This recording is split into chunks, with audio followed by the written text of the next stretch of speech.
Et on parle comme tous les matins des entreprises, des commerces, des artisans, des professions libérales. Et Benoît Ignace est avec nous, bonjour.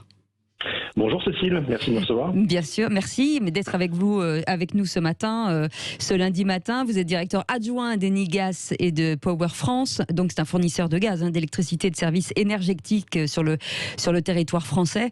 Vous vous adressez à qui, particuliers et entreprises ? Oui, exactement. Nous sommes une société énergétique mondiale, présente en France depuis 50 ans, et on s'adresse autant aux particuliers qu'aux petits professionnels, voire jusqu'aux grands comptes. Voilà. Le quatrième fournisseur d'énergie en France. Oui, on parle de consommation de gaz naturel et d'électricité. C'est un réseau de franchise, avant tout, qui reste à l'écoute de ses clients, une relation de proximité entre vous et vos clients. Oui, tout à fait. Alors, nous avons un concept un petit peu novateur, alors pas sur le marché français, puisque la franchise, il y en a sur tous les domaines, mais par contre sur le domaine de l'énergie, nous sommes les seuls à proposer. Nous avons à peu près 26 agences sur toute la France, agences de proximité, puis environ 200 conseillers commerciaux. Comme vous dites, on propose des contrats d'électricité et de gaz, mais surtout des services énergétiques qui nécessitent du conseil. Donc forcément, avoir des personnes qui sont sur les territoires proches de leurs clients, forcément, ça facilite le conseil et surtout d'aller voir quelles sont les attentes de nos clients. Vous parlez forcément on parle forcément de transition énergétique et vous accompagnez vos clients dans cette transition. Tout à fait, oui.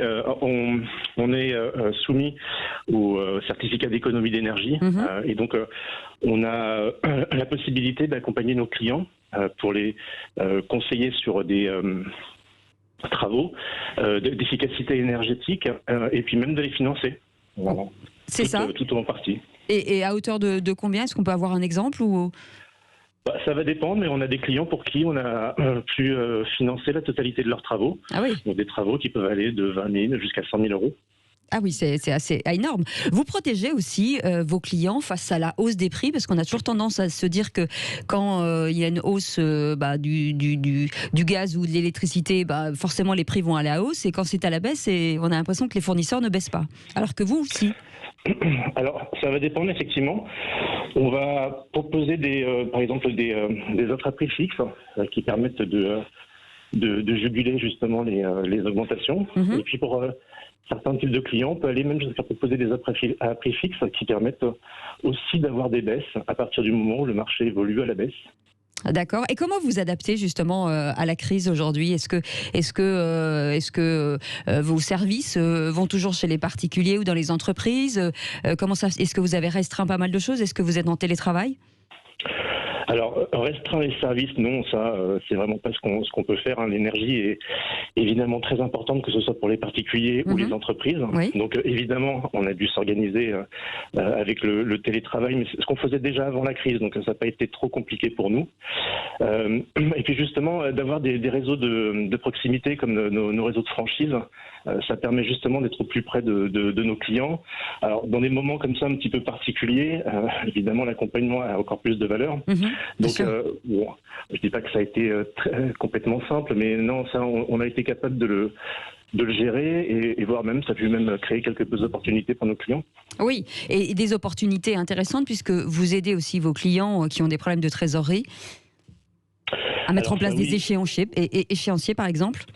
Oui, exactement. Alors, c'est sûr que pour des secteurs d'activité qui ont été particulièrement touchés, avec des cessations d'activité partielles ou voire même totales, forcément, on a accompagné nos clients pour lisser leurs factures et leur permettre d'être un petit peu moins sous pression. Effectivement, c'est ça. Des choses qu'on faisait déjà avant, mais qui se sont un petit peu plus développées au moment de la pandémie, évidemment. Oui.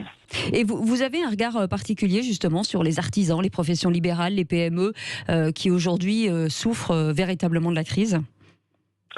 Alors forcément oui, parce que déjà notre métier de base c'est de les accompagner sur l'optimisation. Alors on parlait de contrats de gaz ou d'électricité, mais ça va bien au-delà. C'est sûr que dans des moments où les chiffres d'affaires sont un petit peu en berne, où l'activité se réduit, les optimisations de charges sont extrêmement importantes.